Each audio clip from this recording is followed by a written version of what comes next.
தாவேகா தலைவர் விஜய் பரப்புரை வாகனத்தில் தொற்றிய தொண்டர்களின் விரல்களை பவுன்சர் ஒருவர் நசுக்கிய வீடியோ வெளியாகி பரபரப்பை ஏற்படுத்தியுள்ளது. தமிழக சட்டப்பேரவைத் தேர்தலை முன்னிட்டு சிவகங்கை மாவட்டம் காரைக்குடியில் தமிழக வெற்றிக்கழக தலைவர் விஜய் இன்று பரப்புரை மேற்கொள்ள திட்டமிட்டிருந்தார்.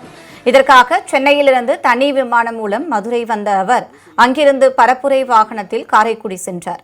அப்போது பரப்புரை வாகனத்தை தொற்றிய தொண்டர்களின் கை விரல்களை பவுன்சர் ஒருவர் தனது பூட்ஸ் காலால் நசுக்கிய வீடியோ சமூக வலைதளங்களில் வெளியாகி பெரும் பரபரப்பை ஏற்படுத்தியுள்ளது.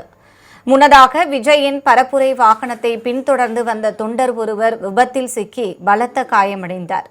இதனிடையே பரப்புரை வாகனத்தில் இருந்து இறங்கி சைக்கிளில் ரோட் ஷோ சென்றபோது கட்டுக்கடங்காத கூட்டத்தால் தடுமாறிய விஜய் மீண்டும் பரப்புரை வாகனத்தில் இருந்து ரோட் ஷோ மேற்கொண்டார். பரப்புரைக்காக அனுமதி பெறப்பட்ட திடலுக்கு மதியம் 2:40 மணி அளவில் வந்த விஜய் வேட்பாளர் பிரபுவை மட்டும் அறிமுகப்படுத்திவிட்டு சென்றுவிட்டார். காலை முதலே வெயிலில் காத்திருந்த தொண்டர்களும் ரசிகர்களும் விஜய் எதுவும் பேசாமல் சென்றதால் பெரும் ஏமாற்றமடைந்தனர்.